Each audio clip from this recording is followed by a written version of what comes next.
Hi everybody, Mr. Manninen here. I'm with Thomas Heath. Thomas Heath is our Pierson Scholarship Award winner this year, and he's been in both my construction trades program and Mr. Lakey's HVAC program here at the Paint Center. So we wanted to make sure we kind of gave him an exit interview as he's leaving our building. Today is his last day, and I'm going to ask him some questions.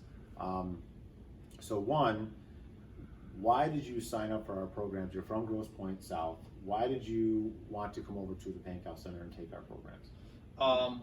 Sure, Mr. Manninen.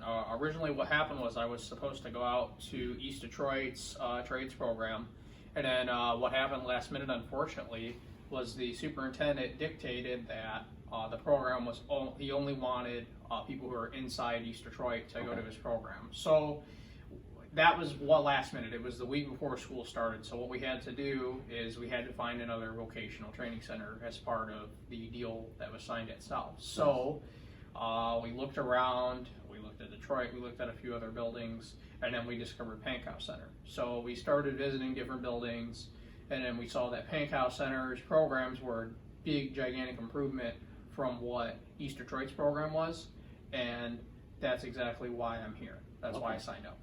Great. So you found something, a home that would work for you guys. Yep. And so you took construction first, and then we had him go over to HVAC. So one of the things why I like to shoot these videos is just so you can tell students that are younger, maybe from your school or maybe from Paint, whoever can come here, all of our sending schools, what would you say has been the main benefit from both construction and HVAC? What have you taken away as like the biggest aspect of the programs for you?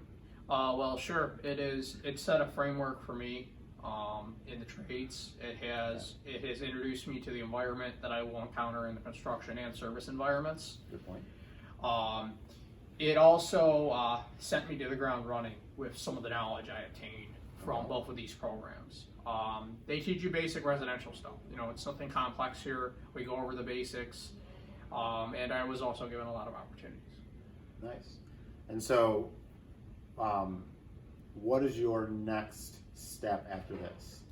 Well, my next step is to get into an electrical apprenticeship. My goal is to get into the International Brotherhood of Electrical Workers, Nice. Local 58. Yeah. It may take a minute. And my backup plan is I will go to the non-union SME Construction Academy in Madison Heights. So I first have to apply after high school.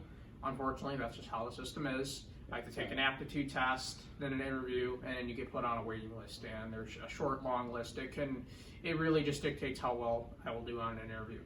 Okay, good. So obviously, this is why we're here as teachers, to work with students that we're a stepping stone to get them on these next courses and into their career. So you're right in the mix of it. You know, you're on your next step. If there's anything that you could say to a student 2, 3, 4 years younger than you that's thinking about this area, what would you say to them? Is pursuing the trades and kind of following your path, what advice would you give them? Well, sure. My advice would be get involved early. Figure out which trade you want to get in. Don't make that a last-minute decision with a junior or senior year decision. You need to think about what you want to do. You need to narrow it down, and what you need to do is you need to start learning about it. You need to go start on the basics. Do not go and do not start on the complex issues. Then what you need to do is you need to figure out your job placement. Where are you going to go? You need to figure out if you can get to a vocational program like I did. You need to talk with your high school counselors, your principals, and you need to get that handled. Then my advice to you would be, once you get into one of these programs, or once you start something, you need to get as many qualifications as possible. You need to get your OSHAs, you need to get your EPAs, you need to diversify your classes too. Now, these classes weren't really my thing. I want to be an electrician, but I cook with the gas I have. So what I did was I went in these programs, I found my niche, and I was presented many great opportunities, and I took advantage of them. I have OSHA 10, OSHA 30, and EPA 608 Universal. These were all free. These were all handed out by the school. So that would be my advice to you.